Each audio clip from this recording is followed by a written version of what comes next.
Hello, Aries. This is Adrian Obi, Capricorntigress of AstrologyInside.com, coming to you with your astrological aspects for the month of March 2019.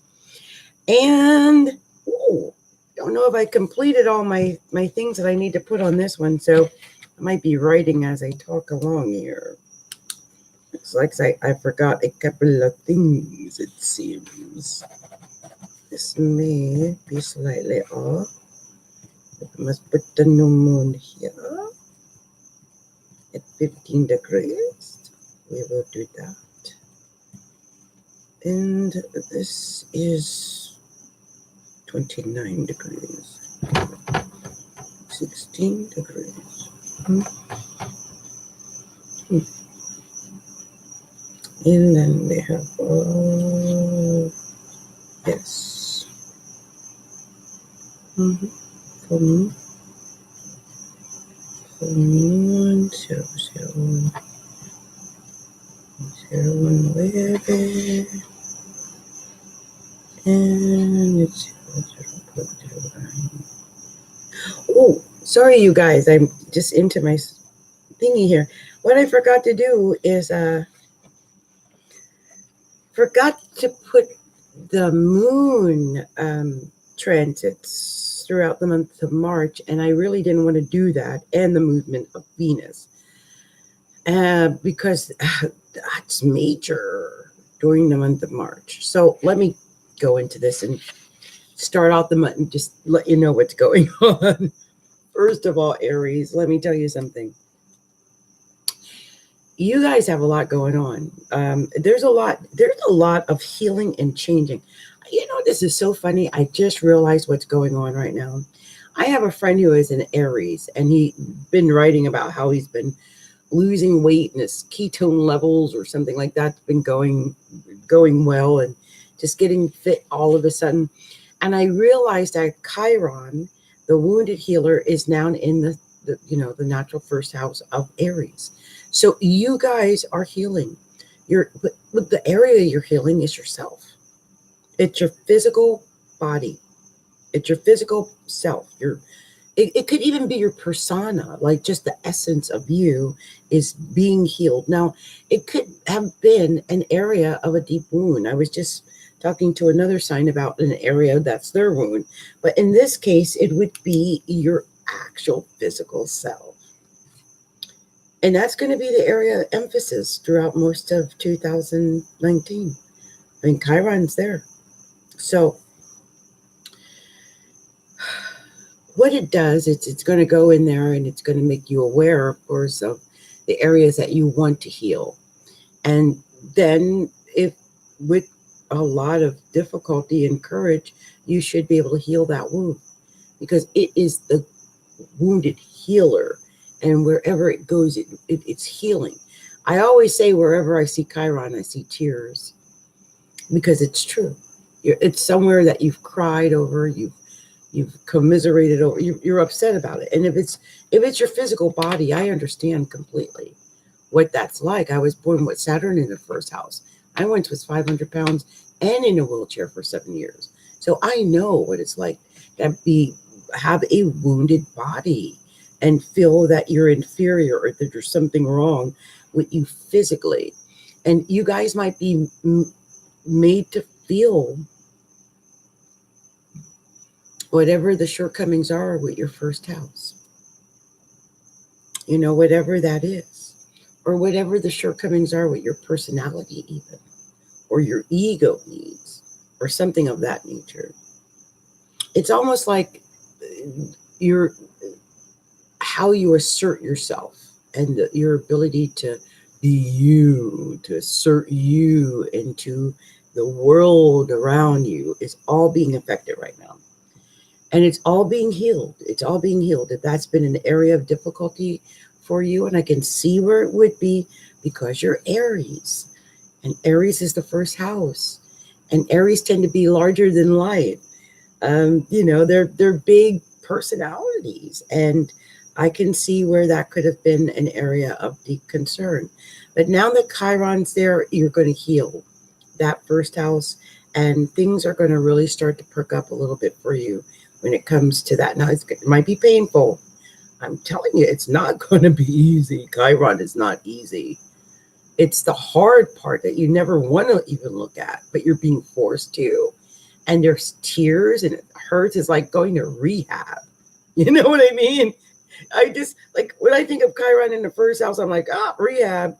Or, you're refurbishing your body, rehabbing your body, yourself, your aura, your presence, the you that is you, or at least the you that you present to the world or to others. But just remember that when Chiron is in the first, it's opposing the seventh, which means there could be some issues with your relationships or marriage. If you're in a marriage or in a deep committed type of relationship, I could see where that could become a problem, especially if you don't have a supportive mate that can understand that you're going through some painful shit. I mean, I don't know how to put it any easier than that, right? It's painful. It might be that you feel that you have to heal this wound because maybe you feel that your career won't take off unless you somehow lose 30 pounds, or you might feel that you're hindered somehow because of something that is physical. And I don't know, I don't know what that physical thing is. But you, Aries, you know what that physical thing is, and you know what that wound is. You know what you're healing. You know what that pain is. You know what those tears are because you've experienced it. So Chiron's there to remind you of it and to make sure you heal it, especially if it's something you've been carrying from like childhood and you never dealt with it, never healed it. It's going to help you heal it. Now, you might really feel this on the 20th of March. The 20th of March. The reason for that is because the full moon is going to be in Libra at 0.09 degrees of Libra. And then the sun is going to be in Aries at 0.9 degrees of Aries.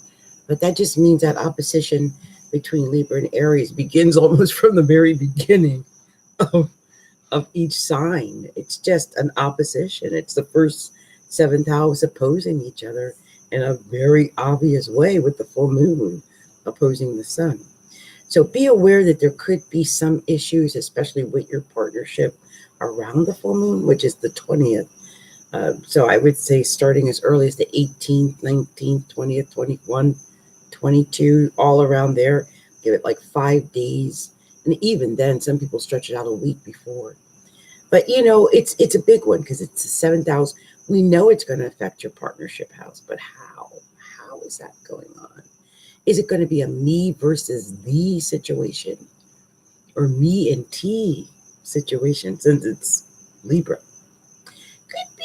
Could be that you are actually fixing your main partnership. Libra is, they're commitment related and they're love and marriage driven. And so I'm hoping that the insecurities or the things that you're fixing about yourself, your outers, the you that is you, your physical self, are not in some way hindering your marriage or significant partnership. Like I'm not saying that you're cheating or anything, but anything that would hinder your significant relationship. But keep it, be aware of that. And I'm not saying you guys are cheating. I'm just saying, Uranus is, leaving Aries this month. In fact, Uranus gets into Taurus on the 6th of March. And it's going to stay in Taurus until the 20.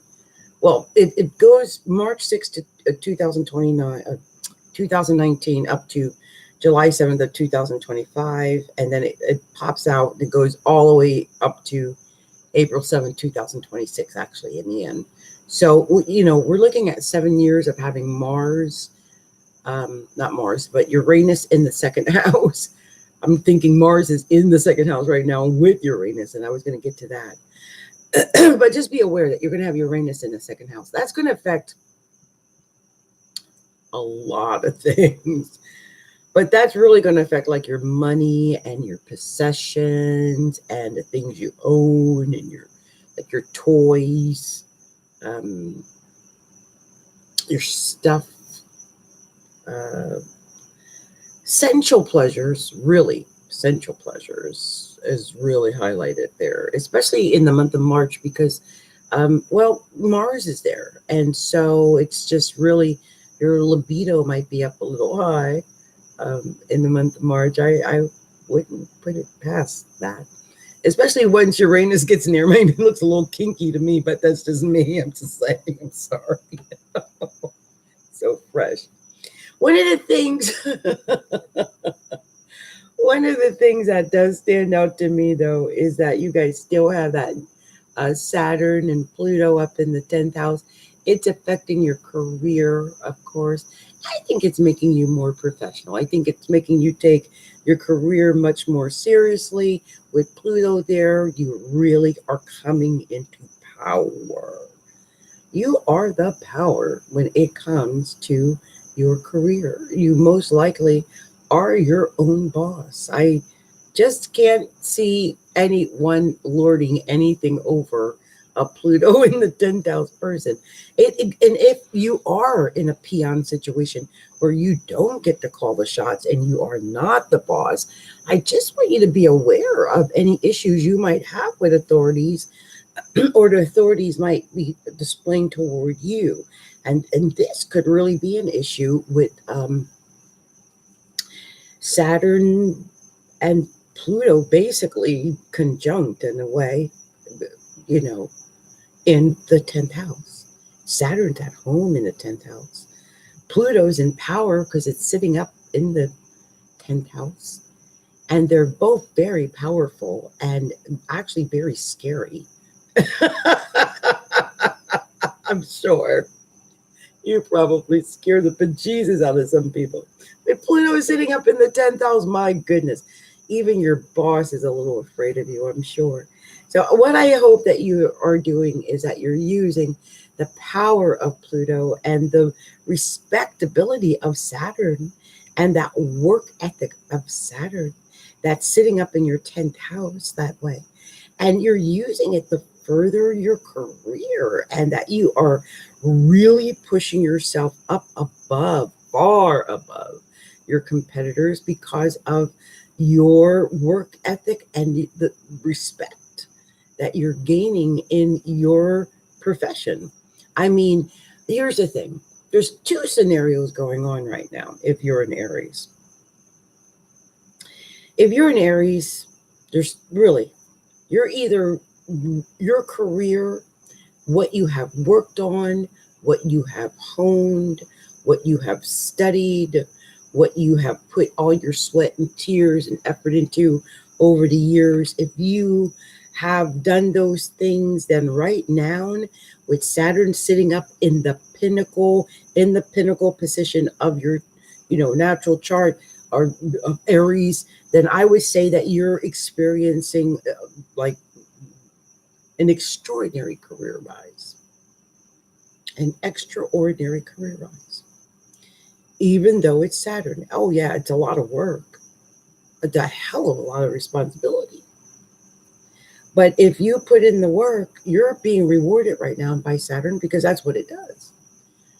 You might be given the position of power. You might have become the boss, the CEO, the senior VP, the VP of marketing, whatever it is, because this shows me respectability and this shows me power.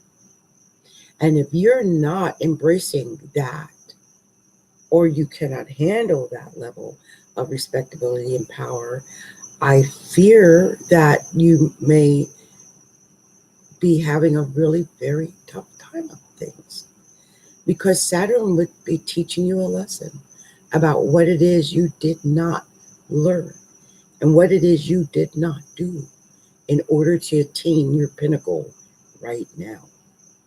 And Pluto would be teaching you about power. And it's going to be teaching you that a while. So I would think two things could occur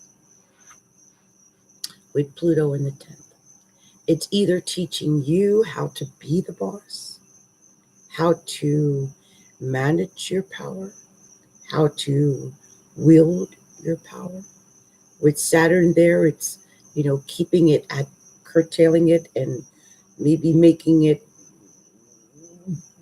just come out a little at a time. It's not saying it's restricting it, but it's maintaining it.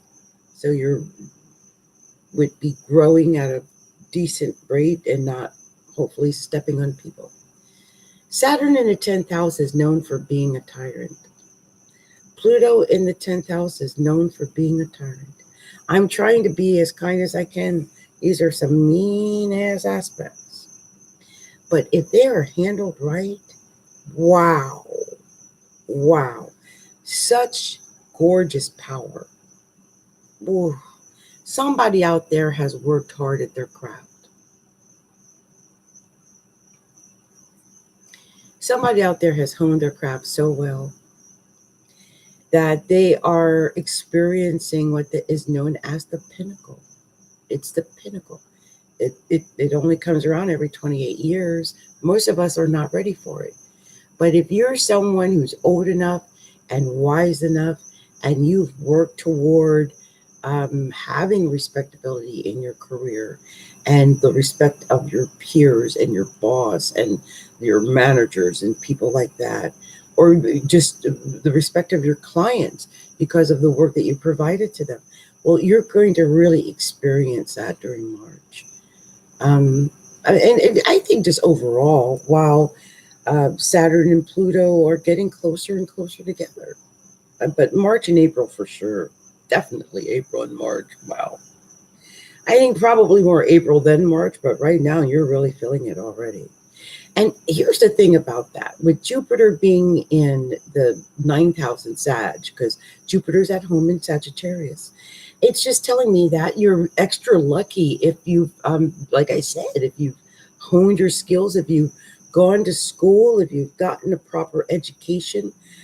Jupiter in the 9th could be urging you to go back to school to get your certifications or your education that you need in order to go forward in your career. If you feel stifled in your career, then I do advise that you do go back to school and update your education. I think just taking a few courses and updating to something on your resume would help to improve your chances of getting employment if you're having issues with employment. And I could see where having issues with employment can be a problem, only because Saturn is a great restrictor and it's a taskmaster, and it makes things very difficult. You would have to work very hard at keeping your job or getting your job or maintain your job through excellent work and, of course, respectability.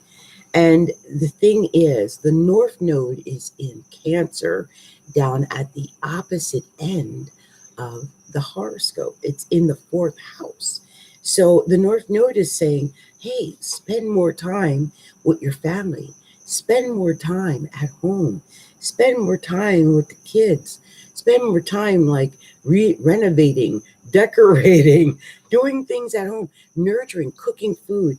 All of those things that are very Cancerian, loving others, caring for others, nurturing others, giving of yourself to others.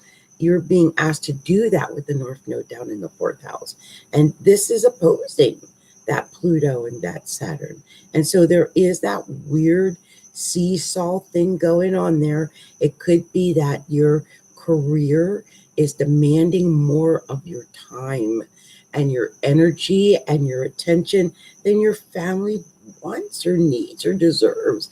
And somehow you're going to have to figure out how you're going to balance that work life and home life so that your partner gets her needs met or his needs met as well as your own. Again, that Mars and Uranus in the second house does indicate that your money is going to be a little bit crazy over the course of the next 7 years. I would definitely start a plan where I'm saving up money, stashing it away a little, each. Some people put away 5%, some people put away 10%. I'll leave it up to you, but I would say start on that plan immediately. Also, with Venus in the 11th house, I see where you can get along really well with your friends and groups and associates and hanging out, having fun on like Facebook and Twitter and Instagram and all those places, even YouTube, like right now. And so you will spend some time, I think, having enjoyment in those areas. And this is because Venus is in Aquarius in the 11th house, the natural 11th house for you guys. But the 26th of March, it goes into Pisces. And speaking of Pisces, and I've been saving it to last because it's a lot to talk about, you've got quite a bit of emphasis in Pisces for the month of March. And since you're in Aries, it means that all of that Pisces emphasis is technically in the 12th house. And the 12th house, well, is the house of self undoing. And, I don't know how you would be implementing the self undoing and what you could possibly be doing to thwart your own progress and your own good. But just be aware that those are the issues that are floating around right now. Like the 12th house is going to have a new moon there on the 6th of March. That means the sun's going to be there. The moon's going to be there the 6th of March. It's going to be conjoined with Neptune. And so things might be a little hazy, a little cloudy, a little bit otherworldly. With Neptune, the sun, and the moon in the 12th house, it just could get a little weird and feel a little woo-woo because that's the woo-woo house. Now, Mercury is at 29 degrees, but early in the month, around the 4th of the month, Mercury goes retrograde in Pisces. So it's going to retrograde at 29 degrees, almost like it was going to go into Aries. But no, it retrogrades all the way back to 16 degrees of Pisces and doesn't go direct again until the 28th of March. So be aware of that. It hangs out in that 12th house extra time and making it a little extra woo-woo for you during the month of March. And I would use all that 12th house emphasis actually. I think it's like inner inspiration. Inner inspiration. You guys are going to be inspired. You're going to have some deep inner thoughts. Inner thoughts. Now I'm going to say something about notes I took. I took a note about Venus entering Pisces on the 26th. But I think this is all of Pisces for March. When I think about all that Pisces, if you look at it this way, instead of hiding from the tears or the pain or the ugliness or whatever skeleton you found in that 12th house, because gosh knows there's always skeletons in the 12th house, then I think you're going to be fine. And it may be a little weird up until Mercury goes direct on the 28th, but Venus is going to go in Pisces on the 26th. So when it does, it's just all about love, embracing all, forgiving people, and forgiving and understanding each other, having compassion and being affectionate toward each other. I mean, of course, be aware of being a victim of any kind, but just unconditional love. Unconditional love. And that's really what this is about. That's what you're going to learn during the month of March, is about unconditional love, I believe. On the 31st, Mars goes into Gemini, and that is, let's see, well, your third house. That means communication is really going to start to pick up for you in the month of March. And you're really going to begin to feel that when Mars goes into Gemini. That's the end of the month, and so that's going to be the last thing that you experience at the very end of the month is Mars in Gemini. But yeah, definitely when it comes to that 12th house and that Pisces influence that you're going to have during the month of March, I would keep a journal if necessary. Write down your ideas, your dreams. You might be inspired and get some really amazing dreams during the month. So definitely write that down. Whenever Mercury is retrograde, it's also a good time to reevaluate things and to review things and just to maybe even rewrite, renew, review, all of those things. And so in private, this may be what you find that you're doing is you're re-evaluating and just feel getting reinvigorated. Even that's another good word. Just a lot of things where you're reevaluating and just taking a second look and going over things. So anyway, Aries, this has been my reading for the month of March. Thank you so much for your patience as I mumbled through this and figured out all the stuff that's going on. And I want to thank you so much for liking, sharing, and subscribing our YouTube videos. Definitely stop by and like us on Facebook at facebook.com/astrology a look inside. And now you can find me at Patreon at patreon.com/astrology a look inside. And of course, you can subscribe to our website at astrologylookinside.com. So thank you so much for your for watching and for subscribing and liking our videos. And I'm wishing everyone much love and much light and a very happy St. Patty's Day if I don't talk to you before then.